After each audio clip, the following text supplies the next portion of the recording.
जय हिंद। आज हम समझेंगे आईपीसी और सीआरपीसी सेक्शन में क्या अंतर होता है और जेल के अंदर कैदियों को नंबरिंग किस तरह से दी जाती है और जेल में कैदियों को कितने टाइम खाना दिया जाता है, 2 टाइम की 3 टाइम, कितना टाइम का उनका खाना होता है।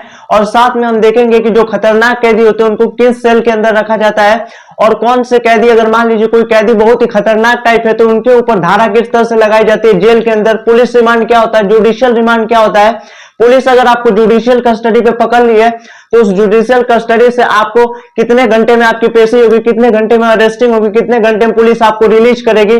मान लीजिए कोई पुलिस आपको बिना वारंट के अगर गिरफ्तार कर लेती है तो कितने घंटे के अंदर जज साहब के सामने आपको पेश होगी, कितने टाइम में आपका फैसला आएगा। और साथ में यह भी समझेंगे जुडिशियल कस्टडी क्या होती है, पुलिस रिमांड किस तरह से लेती है और पुलिस रिमांड पर अगर आप चले गए हैं तो पुलिस वहां पर आपकी खातिरदारी रिमांड में कैसे करती है, इन सभी चीजों को भी समझेंगे। और जेल के अंदर लॉ ऑफ कॉन्ट्रैक्ट क्या होता है, कोई आपकी जमीन ले लिया तो उस पर किस तरह से मुकदमा लिखाया जाता है, याचिका कैसे दायर की जाती है, वहां पर मुकदमे का क्या प्रोसेस होता है। और साथ में इन सभी चीजों के बारे में समझेंगे, ये सब क्या होता है, जज साहब ये सब कैसे फैसले देते हैं और सीआरपीसी और आईपीसी सेक्शन को, सीआरपीसी सेक्शन को जज क्यों देते हैं और आईपीसी सेक्शन में पुलिस वाले क्यों लगाते हैं। और साथ में इंपॉर्टेंट धारा को भी समझते हैं। अगर आप भी जानना चाहते हैं तो देखते रहिए इस वीडियो को शुरू से लेकर अंत तक। तो आइए यहाँ समझिए भारत का संविधान किस लिए गठित किया गया। देखिए भारत का संविधान, देखिए देश के क्राइम को कंट्रोल करने के लिए भारत का संविधान का गठन किया गया। कि देखिए 26 जनवरी 1950 के अंदर भारत का संविधान लागू हुआ और इसी के आधार पर पूरे सिस्टमैटिक ढंग से देश को संचालन किया जाएगा। तो इसी के आधार पर इसके अंदर कुछ नियम कानून बनाए। वो नियम कानून कौन से हैं कि हमारे संविधान में आपको कौन कौन से अधिकार दे रखा है। तो यहाँ पर समझिएगा इस चीज को बहुत ही ध्यान से, आप लोग इस चीज को समझिएगा कि कौन कौन से नियम कानून यहाँ पर है। तो देखिए संविधान के अंदर टोटल अगर भाग की बात करेगा तो कितने भाग है बाबू, तो इस 22 भाग है, यानी संविधान के अंदर टोटल 22 भाग है। यानी इससे वर्तमान में इससे बड़ी कोई किताब नहीं है। यानी सारे पुलिस हो गए, दरोगा हो गए, मजिस्ट्रेट हो गए, सारे लोग इसी किताब को मानते हैं। इसी के अंदर जो भी फैसला होता है इसी के अंदर आता है। यानी इस किताब को आप सभी किताब का बाप या फिर दादा कह सकते हैं। तो इसके अंदर टोटल 22 भाग होते हैं ये भारतीय संविधान के अंदर। और बात करते हैं अनुच्छेद की, तो यही 395 अनुच्छेद से पूरे देश को संचालित किया जाता है, यहीं से नियम कानून दिया जाता है हर जगह। तो 22 भाग है और टोटल 395 अनुच्छेद है। तो इसके अंदर क्या क्या बताया गया है, इस भारतीय संविधान के अंदर आपके नियम के खिलाफ क्या क्या बताया गया है। तो देखिए इस संविधान के अंदर बताया गया है कि देश कैसे चलेगा, आपके देश के ऊपर प्राइम फोकस रखा गया कि भैया आपका देश कैसे चलेगा, देश की बाउंड्री कहां कहां लगती है। कल को अगर विवाद हो गया कि बिहार भारत का राज्य है कि नहीं, यूपी भारत का राज्य है कि नहीं, तो भैया ये चीज कहीं ना कहीं तो लिखा होना चाहिए ना। तो ये चीज संविधान की किताब में लिखा गया है, तो बहुत ही सिस्टमैटिक ढंग से लिखा हुआ है इसी के अंदर कि भैया देश कैसे चलेगा, भारत का प्राइम फोकस क्या है। देखिए सब कुछ टूट जाए, संविधान का अल्टीमेट टारगेट है कि देश नहीं टूटना चाहिए। तो इसका मतलब है कि देश के ऊपर बात किया गया है। सेकंड इसमें बात किया गया है कानून के बारे में, बात किया गया है कि आपके देश के अंदर आपका कानून किस तरह से संचालित किया जाएगा। कोई पुलिस को अरेस्ट करेगा तो वारंट दिखाएगा कि नहीं, कितने घंटे में वारंट दिखाएगा, उसको जज साहब के सामने कितना पेश करेगा। तो सभी के खिलाफ कानून किस तरह से वर्क करेगा। जैसे कुछ इलेक्टोरल बोर्ड है उसके ऊपर कौन सा कानून है। जैसे आप किसी की बिजली चोरी कर लेंगे तो बिजली विभाग को अगर अधिकारी को हक नहीं देगा तो भैया वो क्राइम को कैसे कंट्रोल करेगा। तो इसीलिए आपने देखा होगा गांव खेड़ों के बिरार रास्तों में चौकी की बनाई जाती है इसीलिए। तो इसमें बताया गया है कि भैया कानून कौन कौन से हैं। सबसे पहले बताया गया देश कैसे चलेगा, फिर बताया गया इसमें कानून के आपके अधिकार कौन कौन से, इन सभी चीजों के बारे में बताया गया। सेकंड बताया गया भारतीय राज्य सीमा कहां कहां तक, यानी भारत के राज्यों की सीमा कहां कहां तक होंगी, राज्य पर कौन सा सरकार आएगा, केंद्र सरकार पर कौन कौन से नियम कानून होंगे, इन सभी चीजों के बारे में इसी भारतीय संविधान यानी 22 भाग 395 अनुच्छेद इसी डॉक्टर भीमराव अंबेडकर के बने संविधान के अंदर संचालित किया गया है। तो अब यहाँ पे समझिए फिर कहा गया भारतीय सरकार, तो सरकार के ऊपर भी यहाँ पे दबाव डाला गया कि सरकार भी मनमानी फैसला नहीं दे सकती। यहाँ पे सरकार के ऊपर भी कुछ यहाँ पे दबाव डाले गए। तो सरकार के क्या नियम कानून है, सरकार सांसद कौन कौन से नियम कानून दे सकते, ये भी इसी भारतीय संविधान के अंदर बताया गया है। सेकंड बताया गया नागरिकों के कौन कौन से अधिकार है, यानी आपके मौलिक अधिकार बढ़ा रखे इससे पहले वाले टॉपिक के अंदर, उसका लिंक डिस्क्रिप्शन में पिन कर देंगे, उसको जरूर देखिएगा इसी चैनल पे। तो इसमें बता लिखे हैं कि नागरिकों के कौन कौन से अधिकार है। नागरिकता के अधिकार जैसे आपको कहीं पर भी आने जाने की स्वतंत्रता, आपको अभिव्यक्ति की स्वतंत्रता है, आपकी प्राण कोई नहीं ले सकता है। इसमें कई तरह से आपको भी फैसिलिटी दिया गया है 12 से 35 तक के आपके मौलिक अधिकार के अंदर। तो इसमें भी आपको अधिकार दे रखा है संविधान ने। तो नागरिकों का क्या अधिकार है और नागरिकों के प्रति अधिकार, इन सभी चीजों को इसी के अंदर बताया गया है। अब इस चीज को समझिए आगे। तो इसके लिए भारतीय संविधान ने तरह तरह की किताब बनाई है, आपके अथॉरिटी के हिसाब से बनाया गया है। तो देखिए इसके अंदर बहुत सारा किताब बनाया गया है, आपको किस हिसाब से सजा देनी है। मान लीजिए आपने कोई क्राइम कर दिया तो क्या इनमें से किताब में से सजा देंगे, क्या उसके लिए लॉ ऑफ कॉन्ट्रैक्ट आएगा, तो भैया उसके लिए आईपीसी की सेक्शन आएगी। अभी धारा आईपीसी पुलिस किस तरह से लगाती है अभी आगे समझाएंगे इन सभी चीजों के बारे में। तो देखिए सिविल लॉ क्या होता है, नॉर्मल मैटर होता है जिसके अंदर गोली मारना, किसी को दिन दहाड़े जला देना, पेट्रोल छिड़क के जला। तो दोस्तों ये सब क्राइम जो होते हैं संगीन क्राइम होते हैं, नॉन कॉग्निजिबल क्राइम होते हैं। इसमें जब पुलिस आपको उठाएगी सीधे टांग ले जाएगी, आपको मौका ही नहीं देगी बचने के लिए, इसीलिए नॉन कॉग्निजिबल क्राइम के अंदर आते हैं। तो इसीलिए देखिए सिविल का मैटर होता है जिसके अंदर ये सब लूटपाट ये सब नॉर्मल मैटर हो गया, किसी को मान लीजिए 2-3 चापन मार दिए, तो ये सब क्या होता है सिविल मामले के अंदर आता है। तो सिविल मैटर के अंदर किसी का जमीन ले लिए बिना कहने, तो ये सब सिविल मैटर के अंदर आता है। तो इस पर जब मुकदमा चलाया जाता है तो इसमें कुछ इसी तरह से दिए जाते हैं। जैसे मान लीजिए आपने किसी लेबर के यहाँ काम कर रहे हैं और उससे आप 6 लाख रुपया ले लिए कि हम आपके यहाँ पूरा साल भर काम करेंगे, और 1 के 2 महीना में अगर भाग जाएंगे तो भैया वो आपके ऊपर केस कर देगा। तो उस केस के अंदर क्या होगा, आप क्योंकि उसका आपने कॉन्ट्रैक्ट तोड़ दिया है तो इसके ऊपर कॉन्ट्रैक्ट का नियम लगेगा कि कॉन्ट्रैक्ट आपने उसका तोड़ दिया। इसी तरह से मुस्लिम एंड पर्सनल लॉ। तो मुस्लिम एंड पर्सनल लॉ के अंदर क्या होता है, मान लीजिए कुछ ऐसे नियम कानून है जो मुसलमानों पे नहीं लगते, कुछ ऐसे नियम कानून है जो हिंदुओं पे नहीं लगते हैं। अभी 3 तलाक का मैटर जो हुआ था, इस पर सुप्रीम कोर्ट ने कह दिया कि भैया 3 तलाक बोलने से किसी महिला की जिंदगी को उजाड़ दे रही थी, इसलिए 3 तलाक को भारतीय संविधान ने रेस्ट्रिकेट कर दिया है अकॉर्डिंग टू अनुच्छेद 13 कहता है कि भैया आपके अगर मौलिक अधिकार से किसी को तकलीफ होगी तो आपके मौलिक अधिकार को हटा दिए। और मौलाना लोग चिल्लाते रहे कहाँ हटाए कहाँ, भैया लग रहा है लोग क्लास नहीं किए एक दिन आके हमसे, अगर क्लास किए होते ना इन लोगों को जरूर पता होता कि अनुच्छेद 13 कहता है कि भैया किसी का भी अधिकारों का उल्लंघन तो उसको हटा दिया जाएगा। तो इसीलिए मुस्लिम और पर्सनल लॉ, कुछ हिंदुओं के नियम कानून होते हैं इस सभी, मान लीजिए एक ही दिन दुर्गा माई का छठी होगा, उसी दिन मुहर्रम का मुसलमानों का त्योहार है, तो भैया पहले किसको जाना होगा। तो ये नियम कानून जितने भी हिंदू मुस्लिम लोग को लेके तो कुल लॉ आप पर्सनल किताब के अंदर लिखा गया, इसी के हिसाब से देखा जाता है। मान लीजिए किसी का कॉन्ट्रैक्ट तोड़ दिए, कॉन्ट्रैक्ट लॉ हो गया, लॉ ऑफ हिंदुजन हो गया, सिविल लॉ हो गया, प्रॉपर्टी लॉ हो गया। मान लीजिए आपके बाबूजी के पास कोई प्रॉपर्टी है और वो अपने पहले बेटा को पूरा प्रॉपर्टी दे दिए, मान लीजिए पहला बेटा को पूरा प्रॉपर्टी दे दिया और दूसरे बेटे को प्रॉपर्टी वो नहीं दिए, तो उसके लिए कौन सा नियम कानून लेके आएंगे, तो उसके लिए लॉ ऑफ प्रॉपर्टी आएगा कि भैया उसको दोनों बेटों को नहीं दिए तो आपके बापूजी की जो प्रॉपर्टी है वो चाहेंगे, मान लीजिए वो वंशानुगत यानी उनके दादा के परदादा के दादा के जमाने से उनको मिलती चली आ रही हो, तो ऐसे प्रॉपर्टी पर दोनों बच्चों का बराबर अधिकार लगेगा। भाई साहब ये हम नहीं, ये संविधान कह रहा है, तो दोनों लोग का बराबर का अधिकार लगेगा।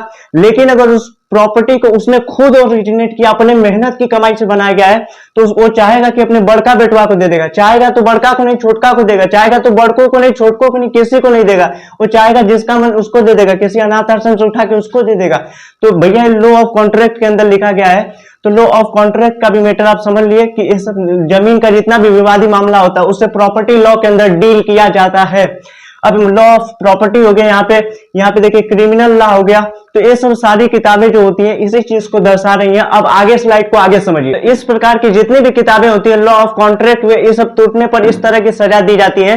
तो देखिए इसके अंदर जब भी टूटेगा कोई भी आप लॉ कॉन्ट्रैक्ट तोड़ते हैं तो इसके अंदर देखिए सिविल का जो मैटर होता है, सिविल में आपको पुलिस वाले आपको अरेस्ट करके भाई साहब आपको सजा नहीं दे सकते, मारने का अधिकार ऊपर से नहीं होता है, क्योंकि ये हम नहीं कह रहे हैं, ये कानून आपके देश का कह रहा है कि भैया आपको पुलिस वालों को एक डंडा मारने का भी अधिकार नहीं। अगर आपका क्राइम जो है सिविल लेवल का है तो सिविल में देखिए क्या किया जाता है, तो सिविल में आपके ऊपर दीवानी लगा दी जाती है। दीवानी क्या होता है तो आपको समझा दें, तो ये दीवानी आपके ऊपर फाइन लगा दिया जाता है, सिविल का मैटर है। तो सिविल के अंदर पुलिस वाले नहीं मारेंगे, वो आपके ऊपर दंड लगा देगा, दंड जिसे आप लोग कहते हैं मुआवजा, यानी आपने उसका तोड़ दिया मान लीजिए 6 लाख का, तो पुलिस वाले आपसे 7 लाख ले लेंगे 6 लाख भरने के लिए, और 1 लाख उसका आप सब अपना खर्चा ले लेते हैं पुलिस वाले, तो 6 से 7 लाख रुपया आपसे ले लेंगे क्यों? क्योंकि भैया ये मैटर सिविल का, आप उतना पैसा नहीं भरेंगे ना तो भेज देगा जेल के अंदर, आपको चले जाइएगा 300 साल के लिए जेल के अंदर, पता नहीं चलेगा।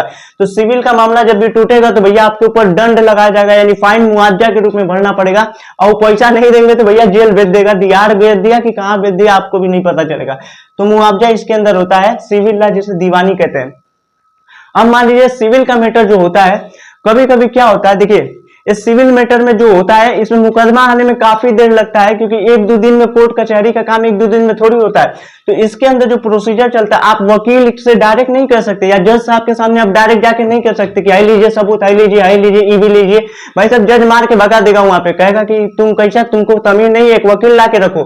तो आपको वकील ला के रखना पड़ेगा, क्योंकि वकील को प्रोसीजर पता है। इसी चीज को कहते हैं CRPC, ठीक है, CPS, सिविल प्रोसीजर, और सी का मतलब क्या होता है, court, civil procedure court. Civil का मतलब होता है एकदम सिविल प्रोसीजर कोर्ट, प्रोसीजर की तरह, एक नियम कानून की तरह लेते हैं। वहां पे एक पेशकार होता है, यहाँ पे मुकदमा चलाने वाला होता है। तो भैया एकदम सिस्टमैटिक ढंग से किया जाता है इन सभी चीजों के, आप डायरेक्ट जज से नहीं बात कर सकते।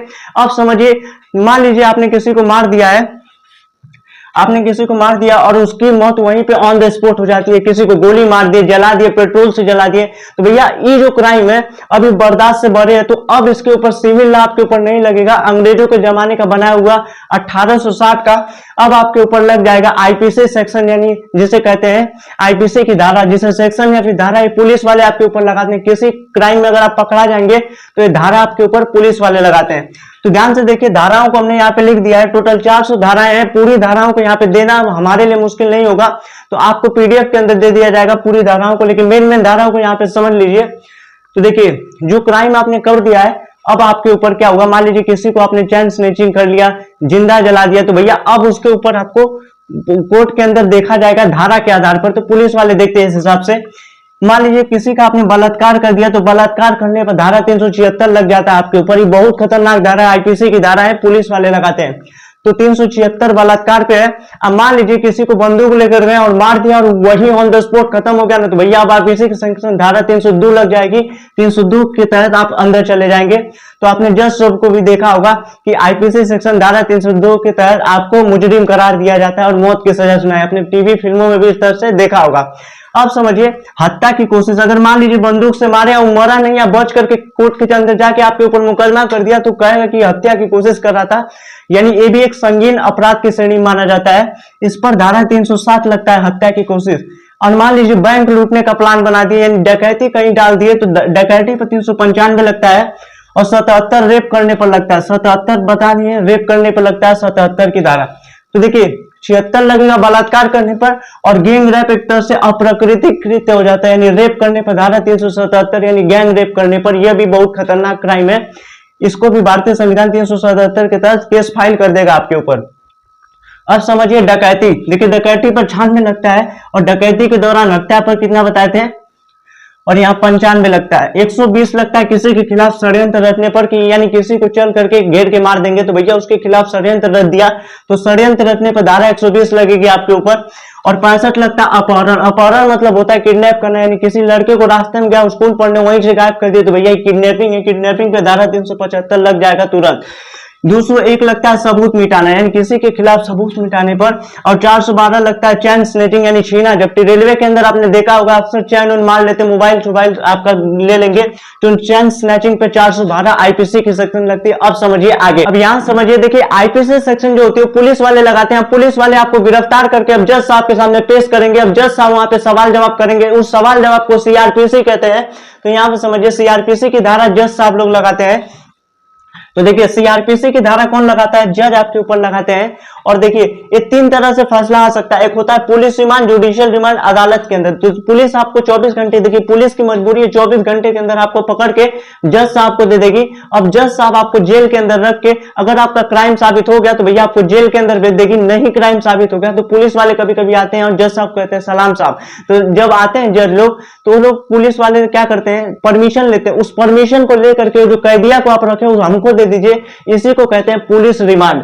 भैया अगर पुलिस रिमांड डिमांड पर एक बार पकड़ा के ना तो इतना मार मारेंगे सब कि आपका दिमाग दिखाने आ जाएगा। पुलिस डिमांड बेसिकली 14 से 15 दिन का होता है, ये बहुत ही खतरनाक होता है, इसी से सब लोग होते हैं। अगर आप भी कभी पकड़ा जाएगा ना तो पुलिस डिमांड पे अगर भेज रहा है तो जज साहब से कहिए पुलिस डिमांड पे नहीं, हमको जुडिशियल डिमांड पे भेजिए, क्योंकि पुलिस डिमांड पे बहुत मार मारता है पुलिस वाले सब ले जाकर के। तो पुलिस रिमांड आप समझ गए। जुडिशियल रिमांड यानी जज की कस्टडी में जब चले जाएंगे उसको जुडिशियल रिमांड, ये आपको जेल में भेज देगा और जेल में 3-4 टाइम खाना खाते हैं, एकदम मस्त जिंदगी जेल के अंदर, उसमें कोई आपको मारता पीटना नहीं है। लेकिन जुडिशियल रिमांड, पुलिस रिमांड पे आपको ये सब टॉर्चर कर सकते हैं और अदालत के अंदर भेज देगा और वहां पर आपसे जज साहब सवाल जवाब करते हैं। इस तरह से आपने देखा होगा जेल के अंदर ले जाते हुए कैदियों को, तो आप ये जुडिशियल रिमांड में समझ चुके होंगे।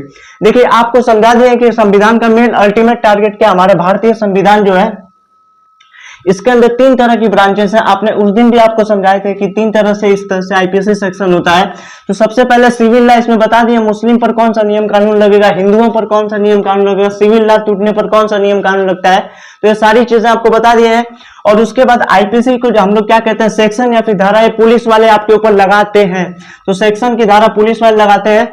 और सीआरपीसी जो होता है जज लोग लगाते हैं, इसके अंदर कोर्ट के अंदर अदालत जज ये सब बैठे होते हैं, तो ये सब इसी के अंदर आता है। तो ये सारी किताबें किसकी तरफ इशारा कर रही है, ये जितने भी नियम कानून है संविधान के हिसाब से दिए जाते हैं। तो यहाँ पर आप देख पा रहे हैं कि ये सारी चीजें किसके हिसाब से दिया जाता है, संविधान के हिसाब से। तो ये जितनी भी चीजें हैं ये संविधान कह रहा है, हम नहीं कह रहे हैं। तो दोस्तों जितनी भी चीजें आपको यहाँ पे समझ में आ चुकी है कि सिविल लॉ और प्रोसीजर लॉ के बीच में क्या डिफरेंस होता है। तो दोस्तों इस वीडियो के अंदर हमने आपको सारी चीजें समझा दी, एकदम एक्सप्लेन करके बताया कि कौन सी चीजें क्या होती है। अगले वीडियो में हम आपको बता देंगे धारा कितनी लगाई जाती है, कौन कौन सी धारा होती है। 400 धाराओं में पूरी धाराओं को हम आपको कंप्लीट बता देंगे और साथ ही यह भी बता देंगे वकील क्या करते हैं और जज के क्या वर्क होते हैं, और जो मुकदमा किस तरह से हाई कोर्ट सुप्रीम कोर्ट इन दोनों में बड़ा कौन होता है, किस तरह से नियम कानून दिए जाते हैं। और साथ में आपको पूरा अनुच्छेद पढ़ा देंगे, धारा 395 अनुच्छेद 22 बार को कंप्लीट पढ़ा देंगे। अगला टॉपिक आपको किस वीडियो पे चाहिए कमेंट सेक्शन में जरूर बताएं और जितना हो सके इस वीडियो को शेयर कीजिए फेसबुक पे, व्हाट्सएप पे, यूट्यूब पे। मिलते हैं फिर इसी तरह के रहस्यमय कंटेंट के साथ अगले वीडियो में। इस वीडियो के अंतिम अंतराल तक जुड़े रहने के लिए आपका सादर दिल से कोटि कोटि धन्यवाद।